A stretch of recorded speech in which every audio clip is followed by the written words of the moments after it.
Hello guys and welcome to our channel.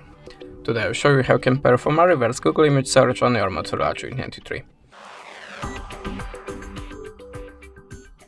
So there is a two ways for it. If you need to search something in the Google by the picture, I will show you the first method. So we have to open the Google Photos,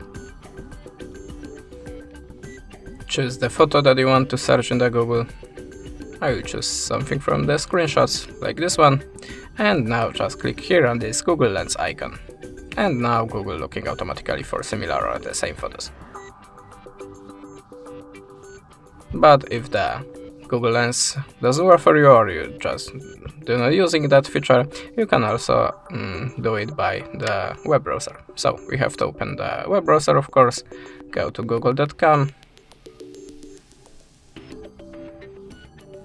And it's very important, switch your your web browser to the desktop side.